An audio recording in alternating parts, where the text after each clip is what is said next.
Telangana deputy CM Bhatti విక్రమార్కతో ఉద్యోగ సంఘాల నేతలు సమావేశం కానున్నారు. ప్రభుత్వ ఉద్యోగులు, ఉపాధ్యాయులు, పెన్షనర్ల సమస్యలపై డిప్యూటీ సీఎం చర్చించనున్నారు. అయితే ఈ సమావేశానికి ఉద్యోగ సంఘాలన్నింటినీ కాకుండా జాయింట్ స్టాఫ్ కౌన్సిల్లోని 9 శాశ్వత సంఘాల నాయకులను మాత్రమే ఆహ్వానించినట్లు తెలుస్తోంది. ఈ సమావేశంలో TNGO, TGO, secretariat association, PRTUTS, STUTS, TRESMA, class 4 employees central association, TSUTF, TRTF ప్రతినిధులు హాజరు కానున్నారు. ఉద్యోగుల డిమాండ్ల పరిష్కారానికి దశల వారీగా నిరసన కార్యక్రమాలకు టీజీఈ, జేఏసీ పిలుపునివ్వడంతో ఇటీవల తొలి దశ కింద నిరసన ర్యాలీలు చేశారు.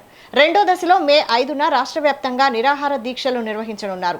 ఈ క్రమంలోనే రాష్ట్ర ప్రభుత్వం పలు సమస్యలపై చర్చించాలని నిర్ణయించింది.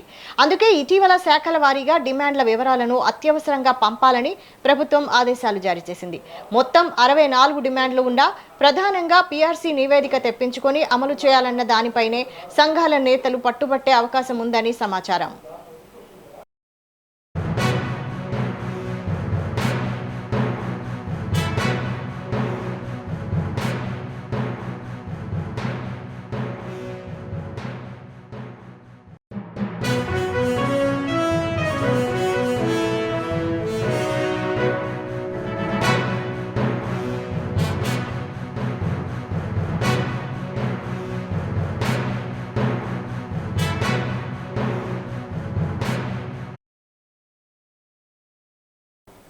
తెలంగాణ డిప్యూటీ సీఎం భట్టి విక్రమార్కతో ఉద్యోగ సంఘాల నేతలు సమావేశం కానున్నారు.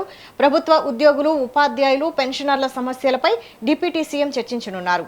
దీనికి సంబంధించి మరిన్ని డీటెయిల్స్ మా ఇన్పుట్ ఎడిటర్ రాములు లైవ్ లో అందిస్తారు. Ramulu, good afternoon Vaishali. ఇవాళ డిప్యూటీ సీఎం భట్టి విక్రమార్కతో తెలంగాణ రాష్ట్ర ఉద్యోగ సంఘాల ఐకాస నేతలు భేటీ అవుతారు. మరి కాసేపటి సచివాలయంలో ఈ భేటీ జరుగుతుంది. అయితే ముఖ్యంగా రాష్ట్రంలో కాంగ్రెస్ పార్టీ అధికారంలోకి వచ్చినాక దాదాపు 2.5 సంవత్సరాలు పూర్తయినా కూడా ఉద్యోగుల సమస్యలు ఎక్కడ కూడా పరిష్కారానికి నోచుకోవడం లేదు. ఇప్పటికే అనేక మార్లు ఆర్థిక శాఖ మంత్రి భట్టి విక్రమార్కతో పాటు ముఖ్యమంత్రి రేవంత్ రెడ్డి, అదేవిధంగా చీఫ్ సెక్రటరీ రామకృష్ణారావును కలిసి, ఆర్థిక శాఖ ముఖ్య కార్యదర్శి సందీప్ కుమార్ సుల్తాన్ కలిసి వినతి పత్రాలు ఇచ్చి అనేక సమావేశాలు చేసినప్పటికీ కూడా సమస్యలు మాత్రం ఎక్కడ వేసినప్పుడు అక్కడే ఉన్నట్టు నేను టీఎన్డీఓ, అదేవిధంగా ఐక్య కార్యాచరణ సమితి నేతలు పెద్ద ఎత్తున ప్రభుత్వంపై మండిపడతా ఉన్నారు.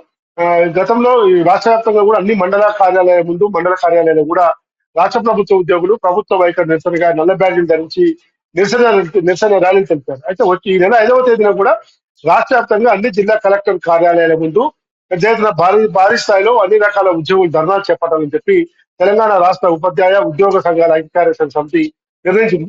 ఇందులో భాగంగానే ఈ రాష్ట్ర ప్రభుత్వం ఈ రోజు చర్చలకు పిలిచినట్టు తెలుస్తా ఉంది. ఏదైతే జాయింట్ స్టాఫ్ కౌన్సిల్ లో శాశ్వత సభ్యత్వం గల సంఘాలను మాత్రమే ఈ రోజు ఈ సంఘాలకు నేతలు మాత్రమే సమావేశం. దాదాపు 9 సంఘాలు ఈ సమావేశంలో పాల్గొంటాయి. ముఖ్యంగా గత 10 సంవత్సరాలకు పైగా రిటైర్మెంట్ అయి ఉన్న ఉద్యోగులకు 1000 కోట్ల బకాయిలు పెండింగ్ లో ఉన్నాయి. దీనివల్ల చాలా మంది రిటైర్మెంట్ బెనిఫిట్స్ ఫండ్స్ రాకపోవడం వల్ల చాలా మంది ఉద్యోగులు అనారోగ్యానికి గురై మరణించిన సంఘటన చూస్తా ఉన్నాం.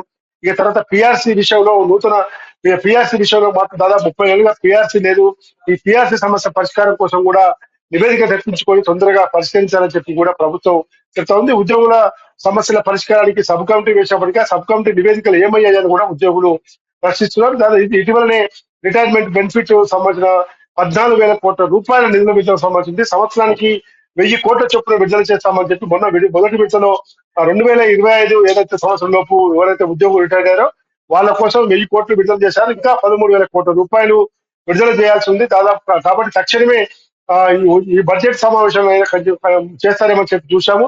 కానీ తూతు మంత్రంగా కొంత బడ్జెట్ కేటాయించి చేతులు దుక్కున్నారు. కాబట్టి ప్రభుత్వంపై ఉద్యోగ సంఘాల నాయకులు మొత్తం కూడా పెద్ద ఎత్తున ఒత్తిడి చేస్తే కానీ ప్రభుత్వం దిగి వచ్చే పరిస్థితి లేదు. అందుకే మేము భవిష్యత్తు కార్యాచరణలో దిగుతున్నామని చెప్పడం జరిగింది. ప్రభుత్వానికి ఇప్పటికే ఆర్టీసీ కార్మికులు 2 రోజుల పాటు సమ్మెలో ఒక కార్మికుడు చనిపోవడం వంటి సంఘటనతోనే ప్రభుత్వం పెద్ద ఎత్తున విడుదలైంది. ఈ నేపథ్యంలో రేపు రాష్ట్ర ప్రభుత్వ ఉద్యోగులు కూడా సమ్మెలోకి పోవడం వల్ల ప్రభుత్వానికి అడ్మినిస్ట్రేషన్కు, పరిపాలనకు ఇబ్బంది అవుతున్న పరిస్థితి నేపథ్యంలోనే ఇవాళ డిప్యూటీ సీఎం భట్టి విక్రమార్క ఈ ఉద్యోగ సంఘాల నేతలతో చర్చలు జరిపించారు.